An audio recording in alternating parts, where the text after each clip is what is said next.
Hello guys, I am sure you've noticed how much fear, desperation, anger and panic are in the messages of Putin, Medvedev, all the Kremlin when they speak about the preparation of the parade in Moscow on the 9th of May. And here I want to stress, nothing destroys Russian fake images, Russian propaganda better than the Ukrainian drones. They wanted to persuade the world that Ukraine is weak, Ukraine can be defeated in 3 days. And what do we have now? After more than 3 years of the so-called blitzkrieg, after 11 years of Russia's war against Ukraine, Putin is afraid that we will destroy him during a victory parade in Moscow. That is definitely a very vivid symptom of the collapsing Russian Federation. Together with the collapsing oil prices that typically destroy Russian Federation, Soviet Union, it is closely connected with their economy and their survival. And this was also a week of a new record broken by a Ukrainian naval drone Magura 7. That is an updated version that destroyed 2 Russian combat aircraft during just one night. That is amazing and happened for the first time in history of the world when a naval drone destroyed 2 combat aircrafts. And this is what Ukraine is about. We are not a burden, we are an asset in the fight against authoritarianism. So let's discuss the most important events of this week, and we will have a really long lesson of the Russian geography because we've demilitarized a lot of evil targets inside Russia. My name is Anna, I'm from Ukraine, I'm in Ukraine, and if you want to see the defeat and demilitarization of Russia, that is the only working peace plan and that has already started, subscribe, we discuss all of that on the channel, and share the videos if you share my opinion. And let's start with this Moscow parade preparation. We observe a domino effect of the so-called leaders of the world that still support the war criminal Putin, and many of them invent different diseases that prevent them from coming to a parade. Well, first of all, it's not okay to speak with Putin, to shake hands with Putin, to make photos with Putin. That is also my message to Witkoff, but seems he's losing his popularity even in the surrounding of Donald Trump. But still, there are some countries which leaders are desperately dependent on the Russian money, nothing else, and they come or they plan to come.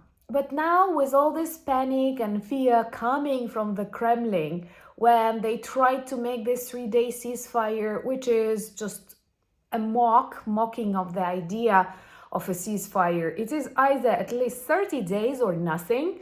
And I'm happy that President Zelensky denied this fake idea of a 3-day ceasefire, offered a 30-day ceasefire, but of course the Kremlin did not support it.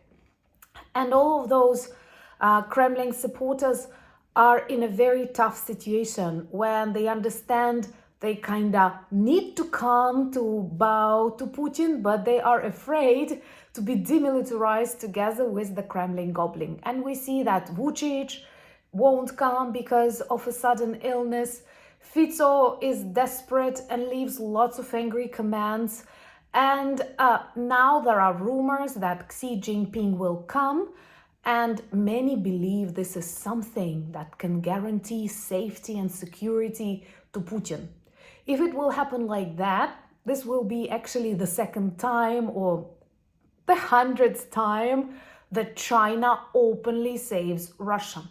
Because let's be realistic, without the money and backup of China, Russia would be defeated, I think, back in 2022. And that is a very important message that I ask you to repeat to those people who keep saying, why should we support Ukraine if Ukraine cannot win this war alone? I am sorry, but Russia does not fight this war alone. Russia has crazy North Korea, enormous China, unpredictable Iran on its side and uses North Korean soldiers, thousands. They have openly stated that. Half of the ammunition and missiles that Russians use against Ukraine are of the North Korean production. So let's be realistic. China is constantly trying to save Russia, but I hope the moment when China will abandon the Kremlin is near, and it's always closely connected with the economy. Remember to subscribe to witness that together and share the videos, please. So there are some really good news about the oil prices. You know, I was born before the collapse of the Soviet Union, and I've learned a lot from the conversations of my relatives. I do remember something about that period, and it was definitely about the prices and the miserable economic situation.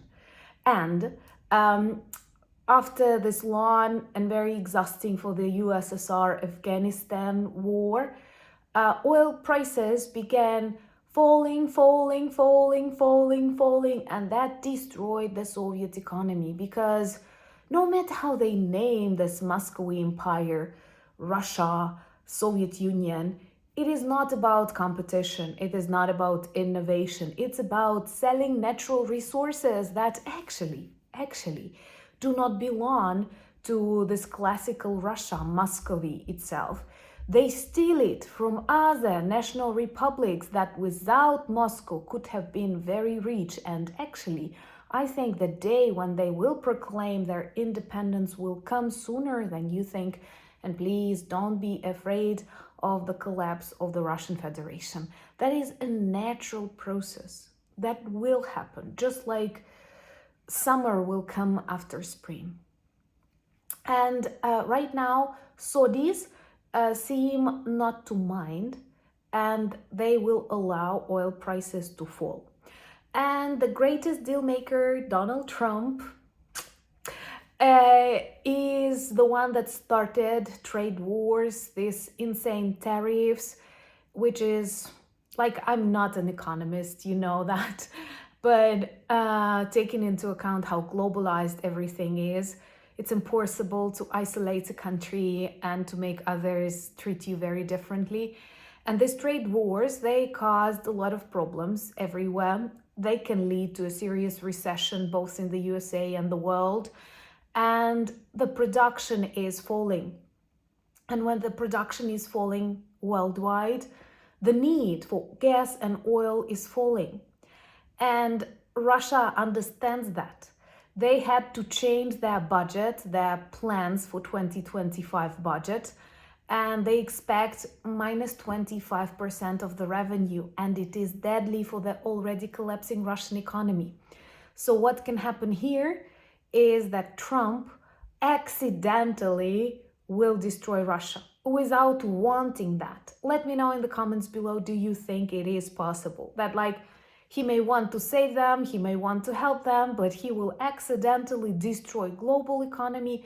And for Russia, that is already a bankrupt, this will be deadly. Like it if you like it, as I do. And remember to check my new video on my new channel, where I talk about the scariest and the happiest moments I have personally, very personally, experienced during these 3 years of the Russian full-scale war against Ukraine. And let's talk about a joyful moment, and that is a new record set by Ukrainian drone Magura 7.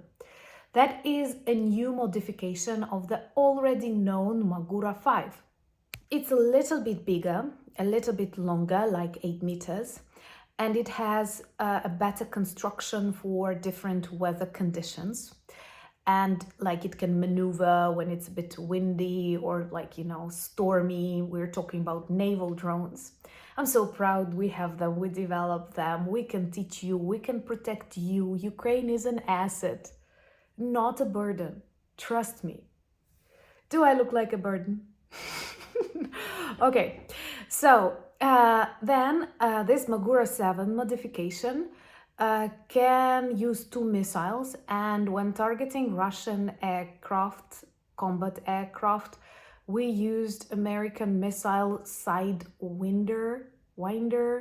I know you will correct me again, but anyway, that has a great potential and this beautiful marine drone destroyed 2 Russian combat aircraft during just one day. Think about that. Think about that, like how they feel in Russia, and how much safer you can feel when you have Ukraine on your side. And this Magura 7 destroyed 2 Russian Su-30 bombers. Each is approximately $50 million. And Russia is bankrupt. And marine drones are not that expensive. So I think the whole combination demonstrates this main difference between Ukraine and Russia. We are about creativity, innovation, protection, cooperation, and they are about spending millions of lives and money on a violent and very unjust war that will definitely return back to their territories. And it's always like that. War always returns back home. This has already started more than a year ago. And I keep reminding to those who doubt, to those who want to believe Russian disinformation, just think about the fact that, like, something that we could not predict at the beginning of the full-scale invasion is the new Russian reality. More than a dozen of their regions are an active war zone where we keep demilitarizing legitimate targets. During this week, Ukrainian drones visited and landed very loudly, very successfully, with numerous detonations in Bryansk on their military plant, on an oil refinery in Novorossiysk, on the evil military airbase Savasleika. And we have demilitarized a lot of air defense systems in Crimea. By the way, we can also target a lot of objects to protect the world, maybe during this parade, because I believe all of the air defense will move to Moscow, to Putin's bunkers, to protect him. And once again, when we demilitarize these objects, it's not just about defeating Russia, which is necessary for the survival of freedom, justice, but it's also about saving lots of Ukrainian and other lives. By making Russia weaker, we save hundreds and thousands of innocent lives. And oh my God, I think not just in Ukraine.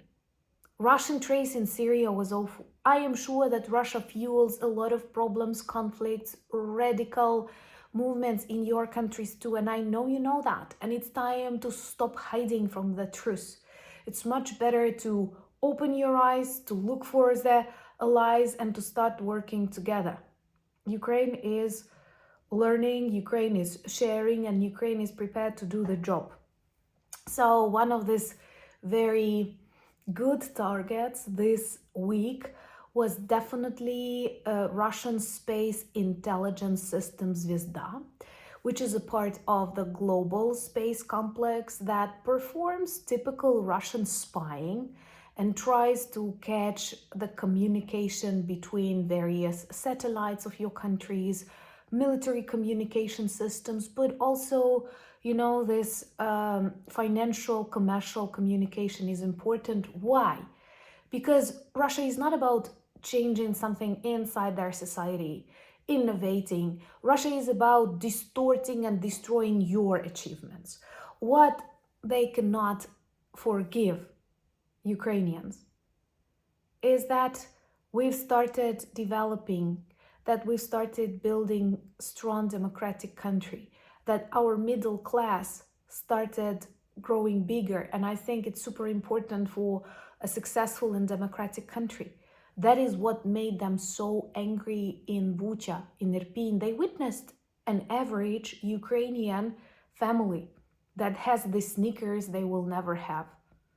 That's disgusting, and that's just another proof that Russia perhaps is the unhappiest nation on the planet and keeps exporting that misery, unhappiness abroad. But thank you, we don't need it. It will all return back home together with the Russian geography lessons. Thank you for buying me coffees, becoming my patrons and sponsors of the channel. That's an honor. Check our merch shop for lots of good items that work well as reminders and conversation starters about Ukraine. And we need that right now when some of the Kremlin messages are coming from the White House. Totally unpredictable, but united we stand. And I'm sure it will pass, just as other bad things did.